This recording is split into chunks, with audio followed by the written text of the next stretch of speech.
Hello my friends, welcome to the Nerd War. Why do I call this a Nerd War? They swatted someone, was it Saturday?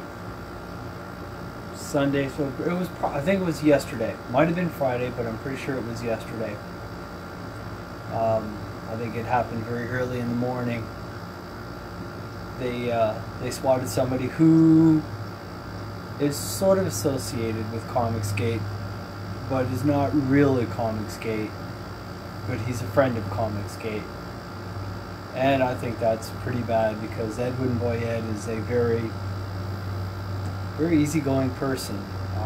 I think it's dangerous what people did, and it's showing just how desperate the mainstream comic industry is getting. And the purpose of this video is to give you some business ideas and some practices that I think would be highly beneficial in launching your own comic book. Why do I think that's a good idea? Because now is the time. They are getting insanely desperate. We are almost at the critical point of comic book stores being at 1,500. It has been predicted by more than one person that when we hit 1,500, the comic book industry is going to fail. The mainstream comic book industry. Their SJW propaganda, their third wave feminism BS is collapsing the industry. It's not what people want. People want escapism. They don't care about their propaganda, their political views, anything like that. I mean, I even heard now that they, I'm not sure where it is, I think it's in the Captain America now, they have Donald Trump pardoning Captain America because the Russians told him to. It's bullshit. Okay, we don't want to read that. If I wanted to read stuff like that, I don't know if Mad Magazine is even still around, but that's where I would go because that's what they were known for. Or I'd go to The Onion. Although The Onion would put a much better sense of humor to it and it would be absolutely hilarious because they knew how to do stuff like that. But anyway, going to business practices. Number one. Honor your customers. As I said, I've never put a comic book up. I don't really think I plan to. It's not what I want to do. But I did own a body shop. And in that body shop, I had one particular customer that we had an issue with his car. Now I took care of it myself. I could have said, no, I'm sorry, this was a problem that someone who previously painted the car did, and I wouldn't have taken care of it, but I did. And because I did, I would have to say he probably brought me in $30,000 to $40,000 worth of business because of just word of mouth. So you got to take care of your customers. They're invaluable. Another way to take care of your customers. Let's see, who's already contacted me? Pocket Jacks, Rebel Yell, and Something Real. And if I'm not mistaken, I do believe that Nasser also contacted me. Now all these guys contacted me ahead of their Indiegogos, telling me, hey, we know you were interested in our first one. Here's our next one, and we think you might be interested in it. Now, that is not only pandering to your customer, which is a good thing, it's also promoting your next comic, which is a very good thing. That's what you want to do. Other practices that and again, keyword here, I think. So take this with a grain of salt, but I look this as maximizing what you can get for your comic. I firmly believe I mean, I know I'm waiting for, I'm waiting for Cyberfrog. I'm waiting for, I can't believe I forgot Red Rooster. That one went blank.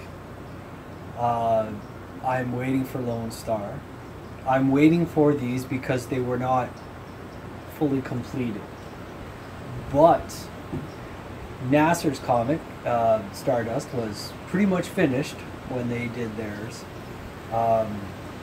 Brutus, he was doing on the fly. Pocket Jacks, his comic was almost done when he put up his. I think he only had a couple more pages to finish. Because he actually sent the PDF a couple of days after his Indiegogo and Kickstarter went up. Because he did both platforms. Although I'm still waiting for my White Lily, brother.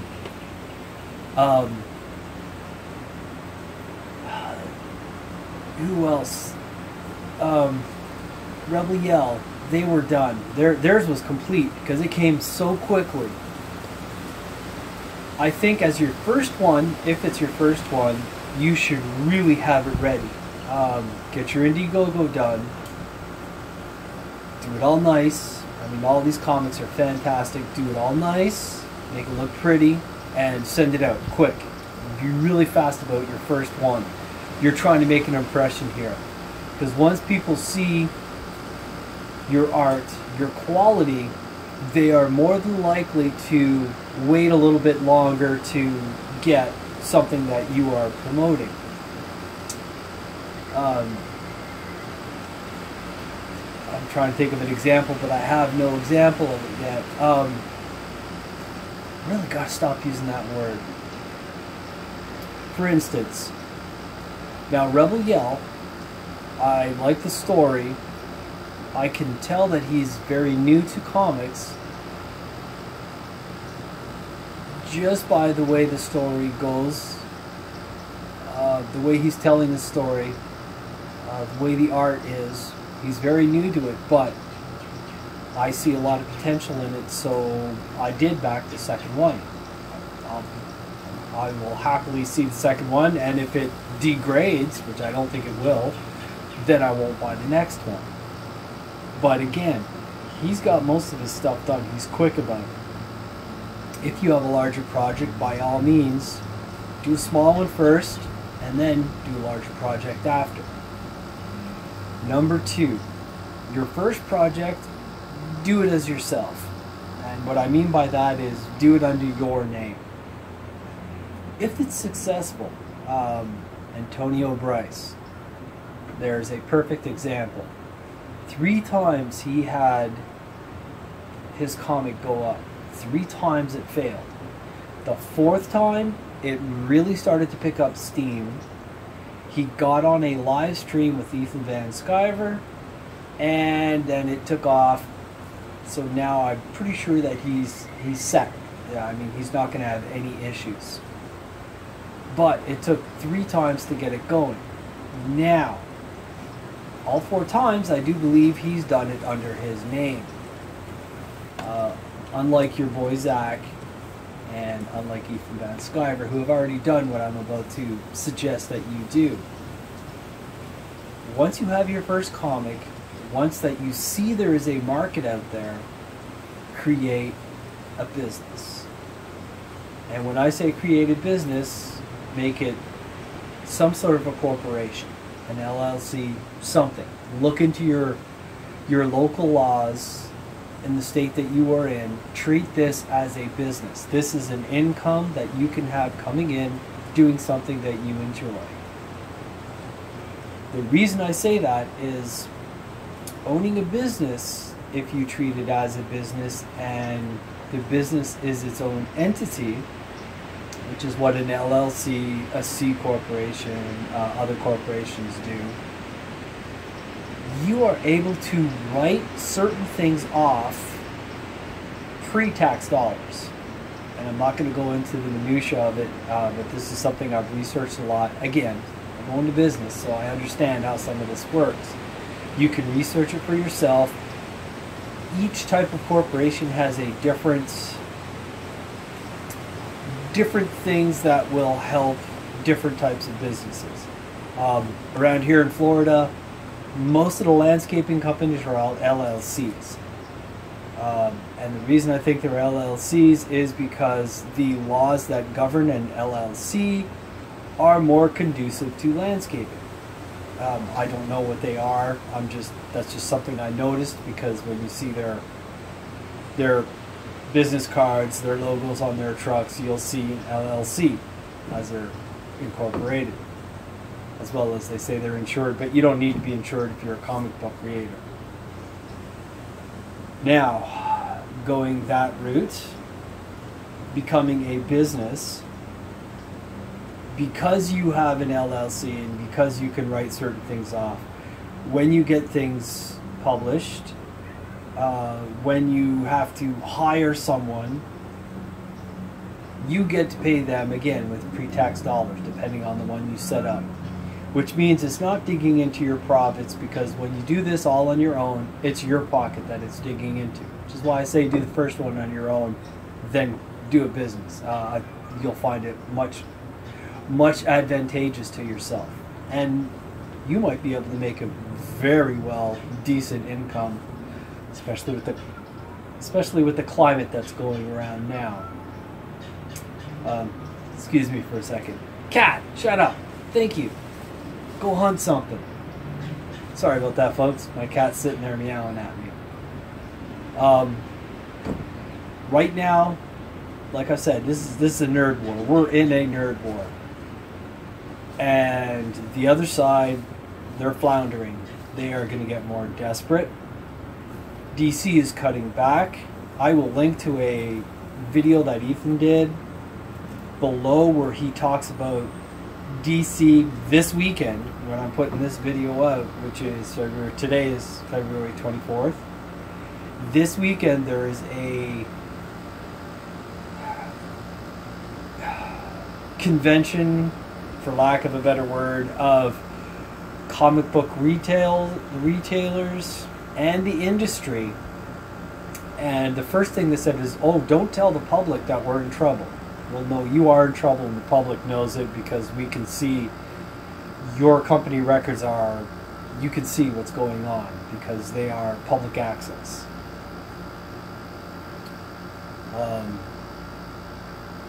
One other little benefit that you may find having an LLC or something, you can have it somewhere else if you know how to do that. Now, I'm not going to describe how to do that. If you want to do something like that, research it yourself, but you can have it in another state. That way you can't really get doxxed.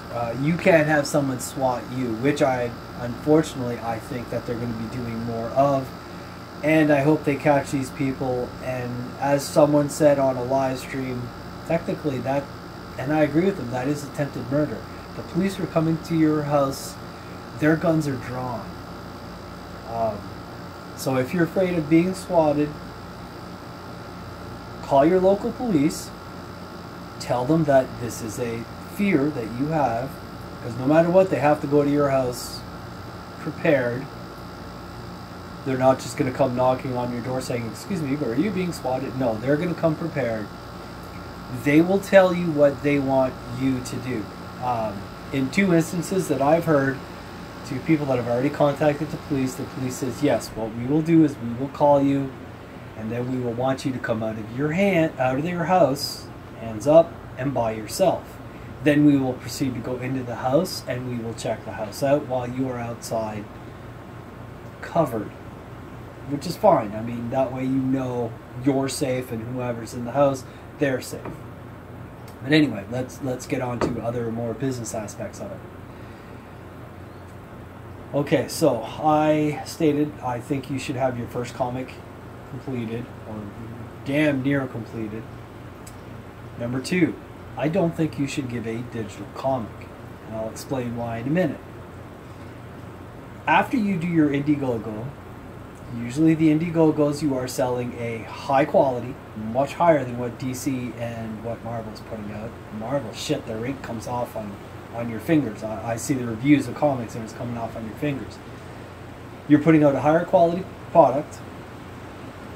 Usually they are signed, so they are in a signed higher quality product in a limited number.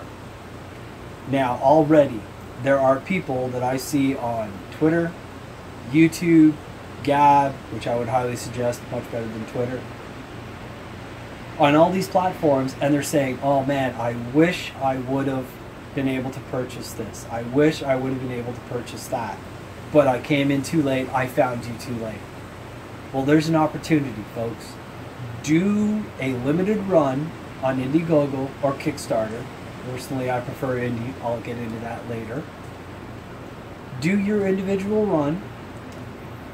That way it's a limited amount of comics that are out there at that quality with your signature on it.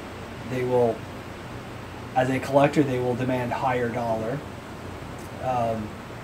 Then after that, don't do digital, but contact Alterna Comics and put it out there.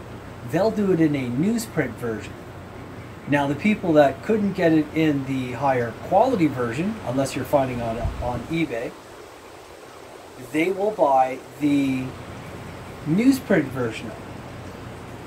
Then after that, one of the things I personally want to do is I want to have a website where people who are independent comics, and I'm not just saying Comicsgate, because there are comics that I bought that aren't Comicsgate. They don't classify themselves as Comicsgate, Pocket Jacks being one of them. That's fine. They're an independent comic. I like what they're doing. I like their story. I like their art. I purchase it. That's how I show my appreciation. But what I want to do is I want to sell on my website. I want to sell digital copies of people's comics. That way you are making money first on your Indiegogo, then on Alterna, selling a newsprint version of it, then go for the digital one after.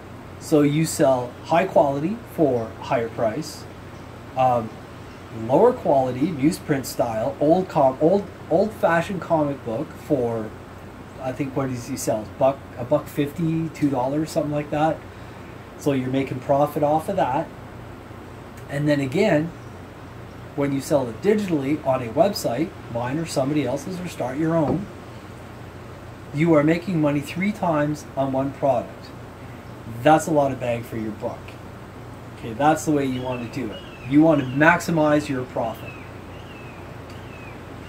Okay, other things that I think you should do. Those were the main ones. Personally, I think you should do Indiegogo because there have been projects. Your boy Zach, was turned down from Kickstarter because the person who reviews what can go on Kickstarter is an SJW. Now, they were really attacking Zach because he would attack their comics, telling them that they're tripe, which they were. So they decided that, oh no, we're not going to give you a platform on Kickstarter. Indiegogo, they don't care. How do I know they don't care? Because I've seen comics that glorify communism on Indiegogo. I've seen comics that glorify feminism. I've seen comics on, well, they wouldn't care about the homosexuality, but they do. There's comics on homosexuality. There's comics on, not that I care, I'm just saying. They do comics on everything. They have no... The only one that they got rid of, and I don't care about his politics, I think it was wrong, they got rid of one called Q. Because someone contacted them and told them that was some sort of hate speech or something. Well, Q's character from Star Trek, and, you know, yeah, that's just hogwash. Yeah, the person that did it is admittedly alt-right, but I don't care about his politics. The story looked pretty cool, unfortunately. Indiegogo banned it, took it off because someone complained about it. An SJW, go figure. Alright, let's see. What else do I think you should do? So I've gone over why Indie, other than Kickstarter, but by all means try both. I've gone over why an LLC. gone over why I think you should have your comic book done prior. Get yourself known out into the platform. Twitter is not that great. The SJWs will try to knock you off Twitter, and they'll try to ban you. Gab AI, I belong to that. I like it much better because nobody can deplatform me there. They are like Indiegogo. They believe in free speech. You can say what you want, whether they agree with it or not, which I like. I respect that, because even I don't agree with communism, but he has a right to put his comic out there. And by the way, it failed miserably, which I'm glad it did. Let's see. YouTube, throw videos up, start a channel, get yourself known. Hit some of the other channels, promote yourself. Cost you $2 to throw Uncle Lee or any of the other ones. Mike has live chats. Oh God, I'm drawing a blank now. I can't think of his name, and that's bad. Antonio has live streams. Hit any of the live streams of people who are popular enough right now on Indiegogo. Talk with them. You know, send super chats.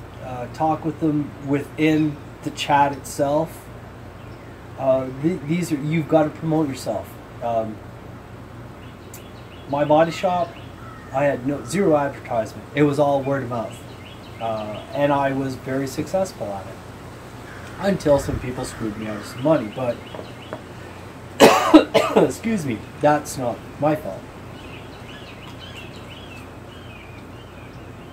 Excuse me.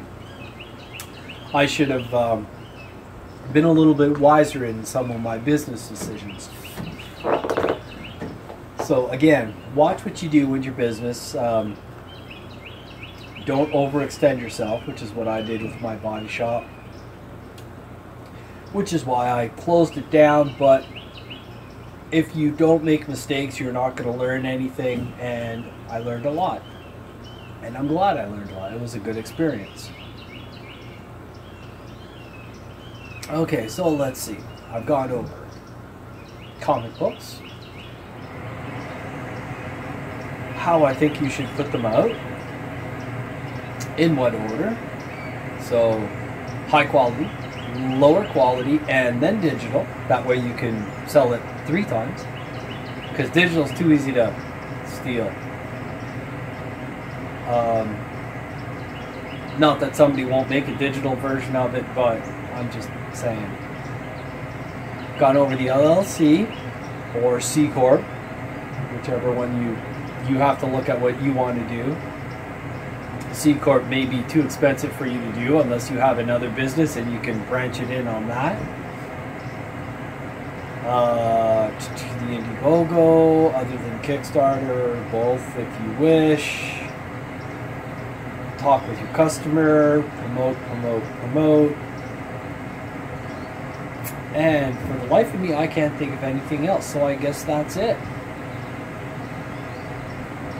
And by now, my battery should be charged, so I can get back to doing what I was doing on such a lovely day like today. I will have this up. It is Sunday. I will check tomorrow to see if there's anything new on Indiegogo, and I will try to get back in a rhythm of doing my Indiegogos on a fairly regular basis. If you are interested in promoting your comic, or you want me to talk about it, if you look in the links below, you will see, I think I've got my Gab up there. I know my email is there, Solicitous Comics, Solicitous Comics. Good God, I forgot my email. solicitouscomics@gmail.com. That's what that one is. And I'm not going to edit that out because I hate when people edit out their mistakes. I'm not afraid to show you my mistakes. Would you guys get off? Thank you. you can contact me there. That's how Pocket Jacks got a hold of me, and I'm glad he did. I've already purchased 2 digital copies of White Lily, the 2 hard copies when I bought win.Here, and it's good. I mean, you could promote yourself ahead of time. You get a mailing list. Sweetcast, there's another one. He's creating a mailing list. His comic's not out yet. It really piques my interest because I'm a sci-fi nut. And he's creating a mailing list. In his videos, he says, hey, if you're interested, send me a link so I can send you an email when my comic is coming out. And that's promoting himself. I like that. I'm going to be doing another series to help people that are up and coming. I am Sweetcast being one of them, Pocket Jacks being another. There are a few other ones, and I can't think of the names right now, but each one is showing videos of mistakes that they have made, things they've figured out. Some of them are on writing, some of them are on, I think, coloring, some are on promotion. So I will be doing a video, either one or a series of, showing you where to go if you're stuck somewhere. With Sweetcast, he does videos on writing styles. Nasser's another one. So I will be telling you what you could find on their websites, YouTube, on their YouTube channels, finding out what you may want to watch some of their videos. You can get tips and stuff from people who've already gone through it. And again, this just will help our family, because independent comics is going to become quite the family. That's what it's going to be. Mainstream is they're dying. I would not be surprised if they won't be around by. Me personally, I think they will not be around by December. I could see it dying. So independent comics is the way to go. All these people like Robbie Rodriguez showing his butthole on Twitter and that, they're not going to have a job soon, because all these people that put out horrible comics, nobody's going to buy their independent comics. They were rude to customers, they put out horrible products, and it's only going to bite them in the posterior later. Anyway, folks, I think I'm rambling on long enough. This is probably way too long. I have no idea how long. I will put this up. Might be in 2 parts, but I doubt it. Anyway, this is Danny D from Solicitous Comics, and I'm hoping you all have a great day, and I hope you like this info. Cheers.